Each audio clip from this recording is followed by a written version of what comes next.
오직 예수, 오직 예배, 오직 전도. 새 피조물로 새 세상을 열자. 할렐루야. 오늘 하나님의 말씀은 인생의 미신은 실패하지만 신앙은 성공입니다.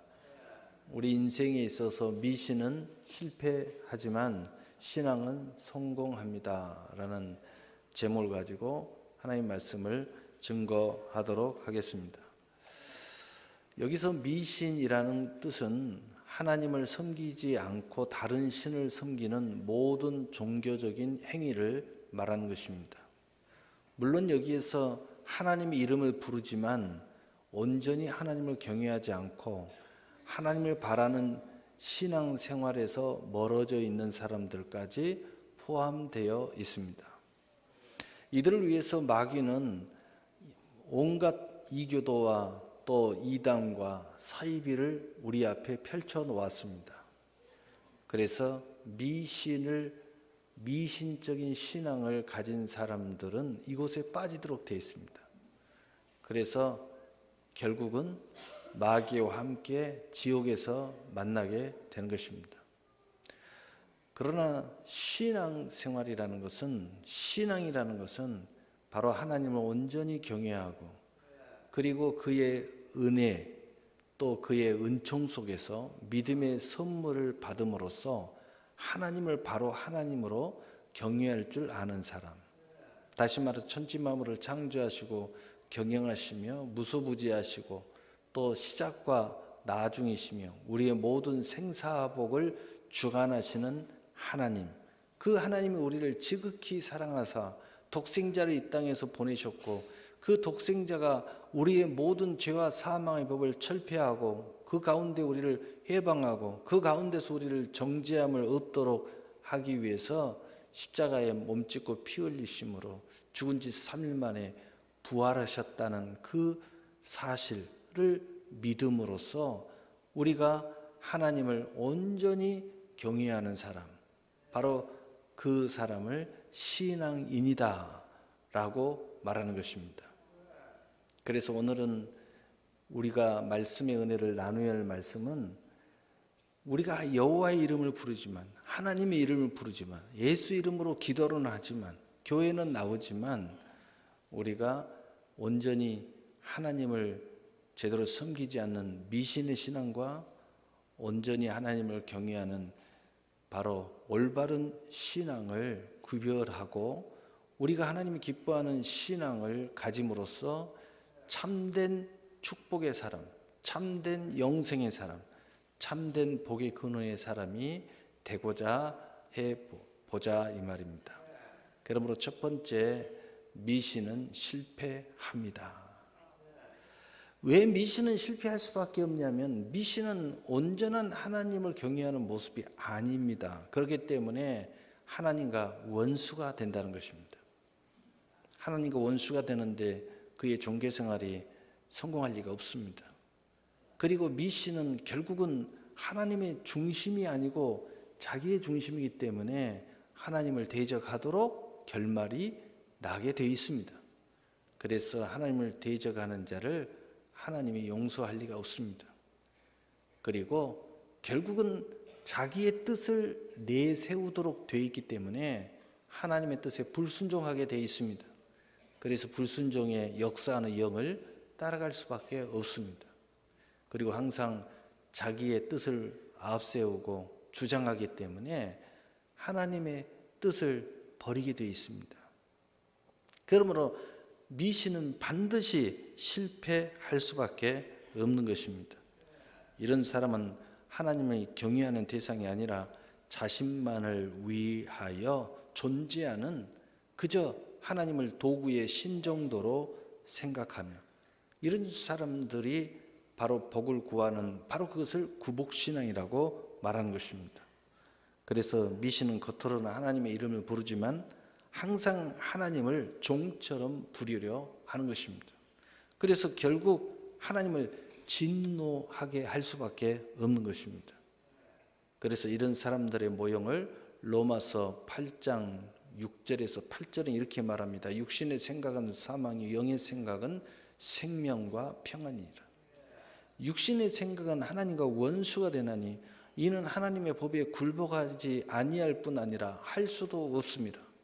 육신에 있는 자들은 하나님을 기쁘시게 할 수 없느니라. 아멘. 그렇다면 구체적으로 왜 이런 사람들은 이런 모습을 띌 수밖에 없을까요?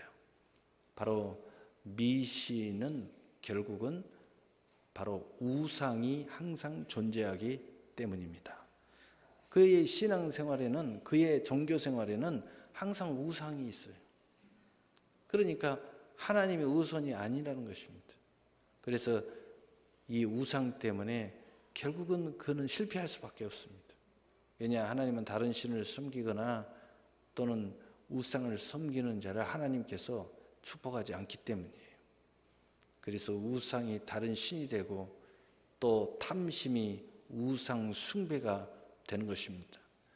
그래서 그의 탐심은 하나님을 뛰어넘어 버려요. 그의 탐심 앞에서 하나님의 경외심은 철저히 무너지게 됩니다. 그래서 결국은 하나님보다 더 사랑하는 우상들 때문에 인생이 온전하게 하나님을 경외할 수 없게 되는 것입니다. 그래서 고린도전서 10장 14절 22절은 그런즉 내 사랑하는 자들아 우상 숭배하는 일을 피하라. 그러면 우리가 주를 노여워하시겠느냐? 우리가 주보다 강하냐? 우상 숭배하는 마음 안에는 내가 하나님보다 강하다는 생각이 있어요. 하나님을 종처럼 부리는 생각이 있어요. 하나님은 나만을 위해서 존재한다는 생각이 있어요. 그래서 하나님 앞에 굴복하고 지극히 크신 하나님의 뜻 앞에 우리의 뜻을 내려놓는 것이 아니라 나의 뜻을 높이 세우는 것입니다. 그래서 하나님을 노여워하게 하는 것이죠. 그리고 하나님이 강한지 내가 강한지 이런 모습을 마치 대결자처럼 대결의 구도로 끌고 와요. 신앙생활을 하나님과 나와의 관계가 대결의 구조로 끌고 가요. 여러분, 하나님과 대결하여 이길 수 있습니까? 없습니다. 그래서 출애굽기 22장 20절은 여호와 외에 다른 신들에게 제사를 드리는 자는 멸할지라. 교회에 와서 하나님에게 제사하지 않고 자기의 우상에게 제사를 하는 결과를 말하는 것입니다. 너무너무 무서운 이야기예요. 내가 하나님 앞에 기도했는데 진짜 하나님 앞에 기도하지 않고 있다는 거예요. 내가 예배를 드리고 있는데 진짜 하나님께 예배를 드리고 있지 않다는 겁니다. 전혀 하나님과 상관이 없다는 거예요. 예수님께서도 그 비슷한 말씀을 했습니다. 나는 너희를 도무지 알지 못하겠노라. 그러니까 내가 하나님을 위해서 선지자 노릇했고 하나님을 위해서 귀신을 쫓아냈고 하나님을 위해서 내가 능력을 행했는데 어찌 나를 모른다고 하십니까? 불법을 행한 자들아 내게서 떠나가라. 나는 너희를 도무지 알지 못하겠노라. 예면해버립니다. 선지자로서 능력을 행하는 자로서 권세자로서 귀신을 쫓아내고 하나님 일을 했다고 했는데 하나님과 상관없었다는 거죠. 그럼 무서운 이야기입니까?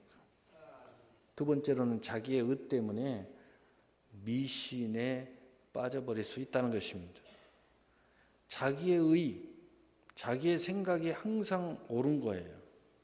자기의 자존심이 항상 어떤 것보다 위에 있어요.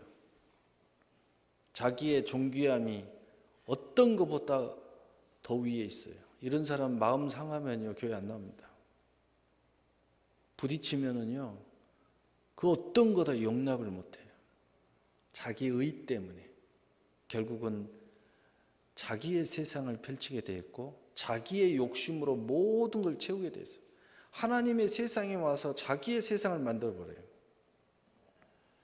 하나님의 비전 안에서 자기의 욕심을 채워버려요.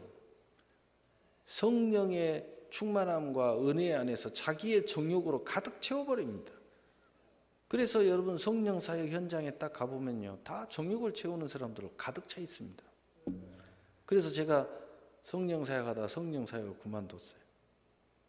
이제 성령 사역이라는 것은 하나님의 법도 안에서 자연스럽게 하는 것이 지극히 좋은 모습이구나. 성령 사역한답시고 온갖 다 자기 정욕을 채우는 그런 도구로 전락해버렸다. 그래서 이런 사람 보고 로마서 10장 3절에 하나님의 의를 모르고 자기의 의를 세우려고 힘써 하나님의 의에 복종하지 아니하였느니라. 얼마나 안타까운 이야기입니까? 하나님의 세상에 와서 그 축복을 받아들이는 것이 아니라 내 세상으로 바꿔버리는 거예요. 예배 현장에 와서 하나님의 뜻 안에서 하나님의 명령으로 하나님의 방법으로 예배를 드리는 것이 아니라 나의 방법으로 다 바꿔버려요. 교회에 나와서 하나님의 법도를 세워서 하나님이 기뻐하는 교회를 받아들이는 것이 아니라 내 교회로 다 바꿔버려요. 내가 쉬운, 내가 마음에 드는 교회로 다 바꿔버리는 거예요. 바로 이것이 미신이에요. 하나님을 온전히 섬기는 모습이 아니죠. 그렇다면 신앙은 반드시 성공하도록 되어 있습니다. 두 번째로 신앙은 성공합니다. 왜냐하면 하나님을 최고로 높여 게 신앙이에요. 하나님이 가장 중심에 있는 게 신앙이에요. 항상 하나님의 의가 앞서요. 하나님의 뜻이 나의 뜻을 앞서는 거예요. 하나님은 완전하신 분이라 생각하는 것입니다. 그래서 어떤 나의 생각, 나의 옳다고 생각, 나의 경험 모든 것들이 그분 앞에 무릎을 꿇는 거예요. 그것이 바로 최고라고 여기기 때문에. 그래서 이런 신앙생활은 성공할 수밖에 없는 것이 폭포수와 같은 하나님의 사랑을 그대로 유지하고 그대로 결실하게 만드는 거예요. 그래서 하나님의 사랑이 폭포수처럼 열매를 맺어요. 하나님의 영광을 드러내고 그 영광으로 가득 차서 내가 하나님의 영광을 우상의 영광으로 바꾸는 것이 아니라 하나님이 나에게 영광을 되돌려줘요. 하나님이 나와 함께 하는 것을 기뻐해요. 그러니 하나님이 나와 함께하는 그 자체가 하나님이 나를 보호하고 그 예수 그리스도의 지체가 되는 것이 그리스도의 옷 전신 갑주가 돼요. 그래서 하나님이 끝없이 공급을 해줘요. 하나님이 복이 돼요. 모든 것이 하나님으로부터 온다는 사실을 이 사람은 고백하는 거예요. 그래서 그 공급의 라인이 끊어지지 않고 계속 공급의 역사가 일어나게 되는 것입니다. 그래서 로마서 10장 4절에 그리스도는 모든 믿는 자에게 의를 이루기 위하여 율법의 마침이 되시느니라. 무슨 말입니까? 예수님이면 모든 것이 완성된다는 거예요. 하나님이면 모든 것이 완성이 된다는 겁니다. 부족함이 없도록 마침이 된다는 거예요. 죄 앞에서도 의로 마침이 되고 허물 앞에서도 온전함으로 마침이 되고 나의 연약함도 가장 강하신 그분의 영광으로 마침이 되고 가난도 부유함으로 마침이 되고 또 죽음도 영생으로 마침이 되고 그래서 우리는 아멘 하도록 되어 있다는 것입니다. 그래서 우리는 아멘 하도록 되어 있어요. 그래서 모든 것의 시작이 하나님부터 시작하였고 과정과 영원한 결말의 영광도 하나님으로 되어지는 절대 주권을 고백하고 그 뜻 앞에 엎드리고 그분의 모든 계획과 뜻을 받아들이는 것이 진정한 신앙이에요. 그래서 이 신앙은 하나님의 사랑을 받을 수밖에 없습니다. 사랑의 결실이 맺어져요.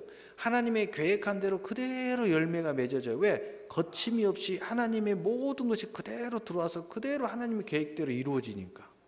그런데 그 하나님은 우리를 사랑하시고 그런데 그 하나님이 우리에게 축복 주시기를 원하고 또 그 하나님이 우리를 평강 주시기를 원하시고 그 하나님이 우리를 천국으로 인도하시기를 원하시고 그 하나님이 우리를 존귀케 하시기를 원하시고 그 하나님이 우리를 하나님의 그리스도와 함께 상속자로 삼으시기를 원하시기 때문에 그러니까 그분의 뜻 앞에 굴복하고 받아들이는 것이 신앙인데 그 신앙대로 하면 아름다운 열매를 맺을 수밖에 없어요. 그래서 신앙의 아름다운 모습의 첫 번째 모습은 겸손과 여호와의 경외함으로 일어나는 거예요. 그래서 겸손과 여호와의 경외함으로 인하여 하나님 앞에 사랑을 받게 되고 또 하나님 앞에 모든 걸 공급을 받게 되고 모든 은혜의 역사가 일어나는 것입니다. 그래서 겸손과 여호와를 경외하는 사람은 반드시 나타나는 모습이 예배자의 모습으로 하나님께 나오게 되어 있어요. 기도자의 모습으로 나오게 되어 있어요. 봉사자의 모습으로 나오게 되어 있어요. 전도자의 모습으로 세상에 나가게 되어 있습니다. 그래서 누구나 다 은혜를 받고 믿음을 갖게 되고 그 겸손, 하나님이 어떤 분이라니까 지극히 하나님 앞에 엎드리는 거예요.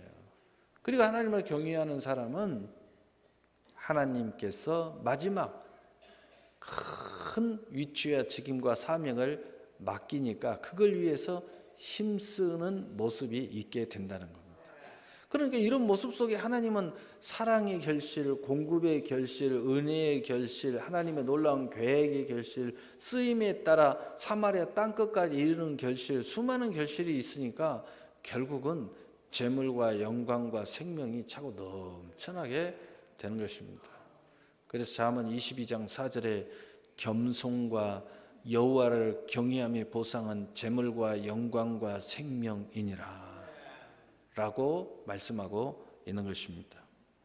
또 두 번째 모습은 하나님의 의로 인하여 우리가 사랑의 결실을 하게 되고 공급의 결실을 하게 되고 풍요의 결실을 하게 되고 또 모든 걸 감당할 때 엄청난 공급의 역사가 일어나는 거예요. 하나님의 의는 끝없는 하나님의 사랑 속의 은혜인 것입니다. 하나님의 의를 한마디로 이야기하면은 하나님은 우리를 사랑하사 독생자를 주셨으니 이는 저를 믿는 자마다 멸망치 않고 영생을 얻게 하려 하심이라. 영접하는 자 곧 그 이름을 믿는 자에게는 하나님의 자녀가 되는 권세를 주셨으니 이것이 우리에게 이루어지도록 한 게 하나님의 의입니다. 그 의를 우리는 받아들이고 또 인정할 때 우리는 그 의로 인하여 자녀의 권세자가 돼요. 그 의를 우리는 알기 때문에 늘 하나님의 앞에 하나님의 말씀은 주 예수 그리스도 안에서 얼마든지 이해가 되나니 아멘 하므로 하나님께 영광을 돌리느니라. 영광을 돌리는 사람이 되는 거예요. 그리고 이 사람에게는 모든 것이 하나님의 은혜요 선물이라는 걸 알기 때문에 나의 모습과 모든 것에 매이지 않아요. 연약함에도 매이지 않습니다. 나의 과거에도 매이지 않습니다. 환경에도 매이지 않아요. 하나님의 선물은 받으면 내가 새로워지고 새 세상이 열리고 새로운 피조물의 역사가 일어나는 거예요. 그래서 선물의 신앙, 바로 선물의 인생이 되기 때문에 늘 자비로울 수밖에 없고 자애로울 수밖에 없고 또 기뻐할 수밖에 없고 감사할 수밖에 없고 찬송할 수밖에 없어요. 그리고 그 영광이 우리에게 가득 차니 얼마나 놀라운 인생이 되는 거예요. 그래서 신앙은 성공할 수밖에 없다는 것입니다. 그래서 로마서 3장 22절 24절에 곧 예수 그리스도를 믿음으로 말미암아 모든 믿는 자에게 미치는 하나님의 의인이 차별이 없느니라. 모든 사람이 죄를 범하였으며 하나님의 영광에 이르지 못하더니 그리스도 예수 안에 있는 성령으로 말미암아 하나님의 의 은혜로 값없이 의롭다 하심을 얻은 자 되었느니라. 이 하나님의 의로 인하여 우리는 어마어마한 인생을 살아가게 돼 있어요. 그것이 바로 신앙인에게 내려오는 하나님의 은총입니다. 그러므로 인생의 결말에 미신은 실패고 신앙은 성공입니다. 첫 번째로 미신적인 신앙을 가진 사울의 실패의 모습을 우리가 살펴보겠습니다. 사울왕은 백성들의 친송을 받고 하나님의 은혜의 왕이 되었습니다. 강력한 군대와 나라를 다스리는 영화로움이 있었습니다. 그러나 그는 결국 교만해져 가지고 모든 것이 하나님으로 말미암아 모든 것을 잃어버리고 그 하나님으로 말미암아 잃어버린 게 교만으로 말미암아 하나님의 주어진 것을 다 잃어버리고 자신의 교만한 무슨 일을 하는 것으로 자신의 영광이 존재한 줄 알게 된 거예요. 교만한 자들이 하나같이 자기가 어떻게 해서 된 줄 알아요. 이제는 하나님의 명령을 불순종하고 하나님의 명령을 바꾸어 아말렉과 그의 왕 아각 왕을 살려와서 그 재물을 가득 싣고 왔습니다. 그리고 하는 말이 왜 이렇게 불순종했습니까? 하니까 이렇게 화친하면 좋은 거 아닙니까? 또 이 재물 다 불태우지 말고 다 가지고 가지고 하나님 앞에 예배드리면서 재물로 드리면 하나님이 더 기뻐하지 않겠습니까? 라고 주장을 합니다. 하나님에게 불순종하는 그 뜻이 아주 그럴싸합니다. 이제 사울에게 하나님은 자신만을 위해 그저 존재하는 하인격인 하나님인 것입니다. 자기가 해주는 대로 하나님은 다 받아 먹으라는 겁니다. 이제 하나님의 뜻대로 하는 것보다 내 뜻대로 하는 것이 하나님 더 좋지 않습니까? 이런 이야기가 되는 것입니다. 이제 더 이상 사울 왕의 앞에 존재하고 계시는 하나님은 하나님이 아닌 것입니다. 다시 말해서 결국은 어떤 하나님이에요? 자기가 만든 새로운 하나님이 탄생하고 만 것입니다. 그래서 미신이 된 것이에요.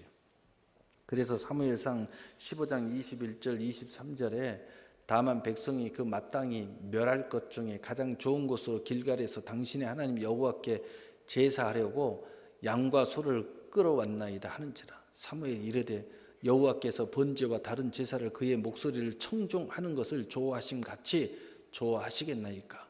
순종이 제사보다 낫고 듣는 것이 수양의 기름보다 나으니 이는 거역하는 것은 점치는 죄와 같고 완고한 것은 사신의 우상에게 절하는 죄와 같음이라. 왕이 여호와의 말씀을 버렸으므로 여호와께서도 왕을 버려 왕이 되지 못하게 하셨나이다. 미신이라고 말하고 있어요. 우상에게 절하는 죄와 똑같다는 것. 미신이다. 네가 섬기는 것은 나를 섬기는 게 아니라고 말하고 있어요. 결국 사울은 버림을 받음으로써 두 아들도 전쟁에 다 죽고 자신도 귀신 들려 고생하다가 전쟁통에서 비참한 치유를 맞이하게 되는 것을 보게 됩니다. 두 번째로 신앙으로 승리한 다윗의 모습은 아름다운 신앙의 모습을 우리는 발견할 수 있습니다.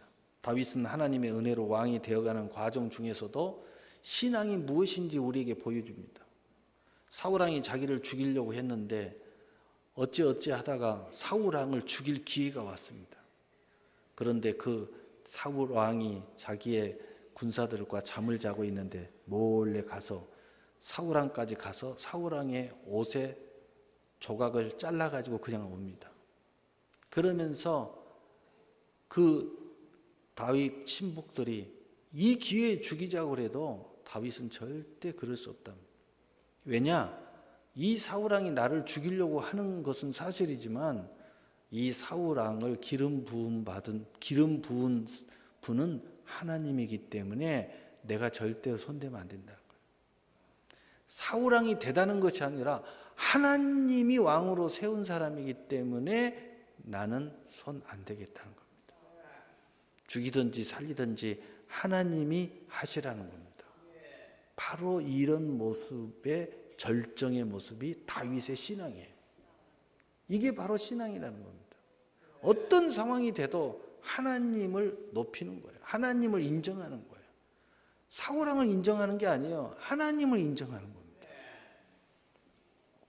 이런 속에서, 이 상황 속에서 또한 그가 왕이 된 이후에도 자신이 하나님 앞에 돌이킬 수 없는 범죄를 했을 때, 또 목사에게 죄를 지적받았을 때, 그 높은 왕의 자리에서 즉시 내려와서 베옷을 입고 제 위에 앉아 회개하며 하나님 앞에 슬퍼했습니다. 이런 상황에서 자기의 권위, 자기의 위치, 여러 가지 자존심이 있다면 그렇게 했겠습니까? 그러나 그냥 내려왔어요. 신하들 앞에서 그냥 내려와서 왕의 옷을 다 벗어버립니다. 그 죄를 지적받았으니 얼마나 창피하겠어요. 그런데 다 내려놓고 제 위에 앉아서 하나님 앞에 울면서 회개합니다. 슬퍼합니다. 이후에 그는 다시는 범죄하지 않았다고 성경에 말씀하고 있고 하나님의 마음에 기뻐했고 또 하나님을 온전히 경외했다고 성경은 말씀하고 있어요. 그 다윗을 하나님은 사랑했고 축복했고 또 다윗 때문에 그 자녀들도 축복했다고 성경에 말씀하고 있습니다. 그 일부분을 우리가 보면 열왕기상 9장 3절 5절에 여호와께서 그에게 이르시되 내 기도와 내가 내 앞에서 간구한 바를 내가 들었은즉 나는 내가 건축한 이 성전을 거룩하게 구별하여 내 이름을 영원히 그곳에 두며 내 눈길과 내 마음이 항상 거기에 있으리니 내가 만일 내 아버지 다윗의 행함같이 마음을 온전히 하여 바르게 하여 내 앞에 행하며 내가 내게 명령한 대로 온갖 일에 순종하여 내 법도와 율례를 지키면 내가 내 아버지 다윗에게 말하기를 이스라엘 왕이 오를 사람이 내게서 끊어지지 아니하리라 한 대로 내 이스라엘의 왕위를 영원히 견고하게 하려니와. 아멘. 솔로몬이 하나님의 성전을 건축하고 하나님 앞에 예배를 드리는데 하나님이 강력하게 임재하셨어요. 그리고 내 전은 만민이 기도하는 집이다. 그때서부터 기도하는 집이 된 거예요. 그래서 우리가 기도를 늘 하지만 힘써 기도하기를 원하면 성전에 와서 기도하는 거예요. 내 눈을 이곳에 항상 두겠으며 내 전에 와서 너희가 무엇을 구하든지 내가 응답하겠다. 그 약속이 지금까지 이루고 있습니다. 왜냐? 예수님이 오늘날 이 교회를 내 만민이 기도하는 집이라 하지 아니하였느냐? 라고 말씀하셨기 때문이에요. 그런데 그 다윗의 그 하나님의 그 아름다운 신앙의 모습을 이곳에서 이야기하시면서 솔로몬 너도 이렇게 하면 축복할 거야 라고 말씀하신 것입니다. 이런 다윗은 믿음의 형통을 말할 때 성경은 신약에서도 말합니다. 언제나 다윗의 혈통, 믿음의 혈통을 다윗의 혈통이라고 신약 성경에서는 말씀하고 있어요. 우리는 이러한 신앙을 가져야 믿음의 혈통을 이어받게 되는 것입니다. 오늘 하나님의 말씀의 결론을 내리겠습니다. 모든 것에 미신은 실패이지만 신앙은 성공입니다. 미신의 종교는 오직 자신의 이익만을 위해서 하나님을 이용하지만 신앙은 하나님의 뜻 앞에 굴복하고 받아들여 경외함 속에서 그리스도와 함께 상속자로 영광을 드러내는 은혜의 사람인 것입니다. 사랑하는 성도 여러분, 바로 이 주인공이 바로 저와 여러분이 되기를 예수님의 이름으로 축복합니다. 사랑의 하나님,